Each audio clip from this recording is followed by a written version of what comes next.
Ration కార్డులకు సంబంధించి మరో కీలక అప్డేట్ వచ్చేసింది. ఓవైపు కొత్త రేషన్ కార్డుల మంజూరుకు కసరత్తు చేస్తున్న తెలంగాణ ప్రభుత్వం మరోవైపు ఎడిట్ ఆప్షన్ను అందుబాటులోకి తీసుకొచ్చింది. ప్రభుత్వ తాజా నిర్ణయంతో రేషన్ కార్డుల్లో మార్పులు చేసుకునే వీలు ఉంది. శనివారం నుంచి మీ సేవా కేంద్రాల్లో అందుబాటులోకి వచ్చింది. ఇప్పటికే ఉన్న రేషన్ కార్డుల్లో పేరు మార్పులతో పాటు ఇప్పటి వరకు పేర్లు ఎక్కని వారు కూడా ఎంట్రీ చేసుకునే వీలు ఉంది. సవరణల కోసం మీ సేవా కేంద్రాలకు వెళ్లి అప్లికేషన్ సమర్పించాల్సి ఉంటుంది. మరోవైపు త్వరలోనే తెలంగాణలో కొత్త రేషన్ కార్డులు జారీ చేయనున్నారు. పాత వాటి స్థానంలో కొత్త రూపంలో కార్డులు అందించనున్నారు.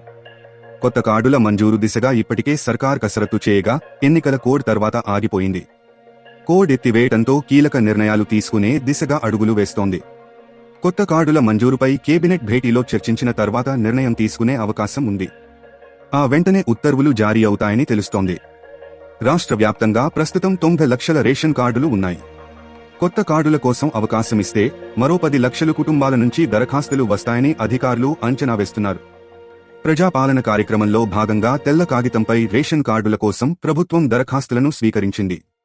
అంతేకాకుండా కుటుంబ సభ్యుల వివరాలను చేర్చే వారి నుంచి కూడా అప్లికేషన్లను తీసుకుంది. అయితే వీటి కోసం సదరు కుటుంబాలు తెల్ల కాగితంపై రాసి దరఖాస్తు చేసుకున్నాయి. కొత్త రేషన్ కార్డులపై నిర్ణయం తీసుకుంటే ఈసారి మీ సేవా పోర్టల్ ద్వారా స్వీకరించే అవకాశం ఉంది. ఉమ్మడి రాష్ట్రంలో ఒక చిన్న పుస్తకం తరహాలో రేషన్ కార్డులు ఉండేవి. కుటుంబ యాజమాని పేరుపై కార్డు జారీ చేశారు. కార్డులో కుటుంబ సభ్యుల ఫోటో, పూర్తి వివరాలు ఉండేవి. ఆ తర్వాత వీటి స్థానంలో రైతు బంధు పాస్బుక్ సైజులో రేషన్ కార్డులు అందించారు. ఈ కార్డుల్లో ముందువైపు కుటుంబ సభ్యుల ఫోటో, కుటుంబ సభ్యుల వివరాలు ఉండేవి. వెనుక భాగంలో చిరునామా, ఇతర వివరాలు ఉండేవి. అయితే అనంతరం ఆ తర్వాత రేషన్ కార్డుల స్థానంలో ఆహార భద్రత కార్డులు జారీ చేశారు. సింగిల్ కార్డులో యజమాని, కుటుంబ సభ్యుల ఫోటో లేకుండా ముద్రించారు. కార్డుదారు, కుటుంబ సభ్యులు, రేషన్ షాపు వివరాలు మాత్రమే కార్డులో ఉండేవి. ఇప్పుడు వీటి స్థానంలో కొత్త తరహాలో రేషన్ కార్డులను ఇవ్వాలని తెలంగాణ సర్కార్ భావిస్తోంది. దీనిపై కేబినెట్లో చర్చించి నిర్ణయం తీసుకునే అవకాశం ఉంది. ప్రతి స్కీమ్కు రేషన్ కార్డును ప్రామాణికంగా పరిగణిస్తున్న నేపథ్యంలో కొత్త కార్డుల కోసం చాలా మంది ఎదురుచూస్తున్నారు. త్వరలోనే వీటిపై ప్రభుత్వం ప్రకటన చేసే అవకాశం ఉంది.